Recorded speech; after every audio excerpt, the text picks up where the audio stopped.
India is rapidly developing, driven by its demography.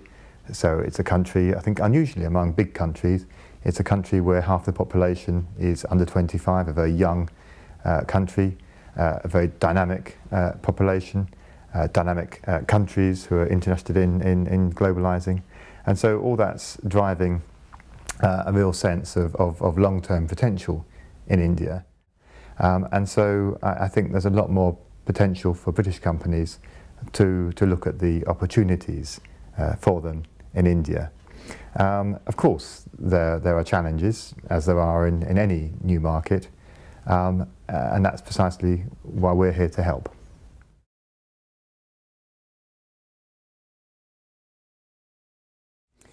Absolutely, I think there is a great interest. Indian companies are globalizing. They're ambitious, they want to be among the world's best, they're internationalizing, and they have, in many cases, a really impressive offer to bring. A lot of innovative ideas, low-cost manufacturing, world-class services. And on the other hand, UK companies have a great reputation in India for integrity, for a sort of ethical way of doing business, but also for their technology, for the innovation, and for the experience of doing business in world markets. Well, just last week, I was in Nagpur, which is a second-tier city in central India. We say second-tier city, and I think there's a huge development of these emerging cities in India. We say second-tier, but this is a city of 4.6 million. The population, I think, of Birmingham, our second city, is about 1 million. So it just gives you an idea of the scale of the opportunity. But in the city, we'd brought a delegation of British educational institutions to explore links with local institutes. And it was quite striking how much interest there was on the part of colleges, universities, companies in Nagpur in developing links in education and vocational training, a huge area of demand in India.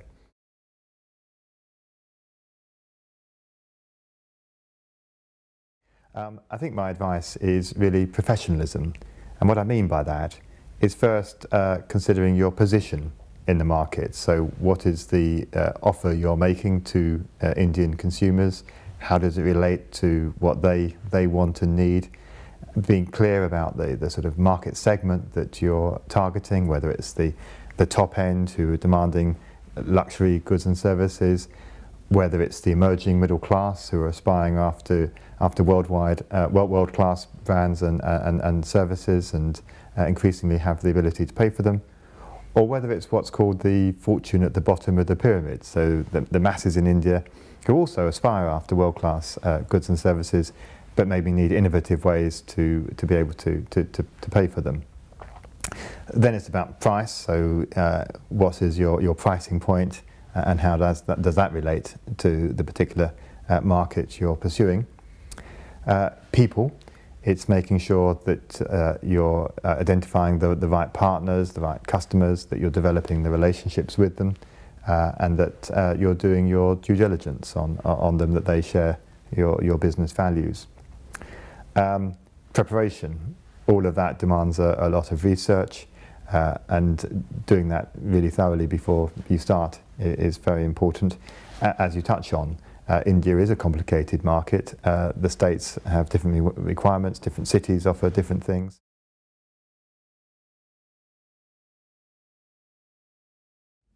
I think the UK is a remarkably easy market in which to set up a business. That's what Indian investors tell me. It's a very easy process of registering, of entering the market. It's a very open and welcoming economy. But it is a competitive marketplace, and so companies similarly have to think through the way in which they're going to enter the market and to make sure that they can be competitive. I think companies also should see the UK as a platform from which to go into other markets. So I've mentioned an example of an Indian company that, having set up in the UK, is now getting out of the UK into new markets, and we're helping them to do so, because now that they're a UK company, they get all the support that we can offer in entering new markets. So it's a very welcoming place, and we very much welcome Indian investors to come and talk to us and to help them to get into the UK.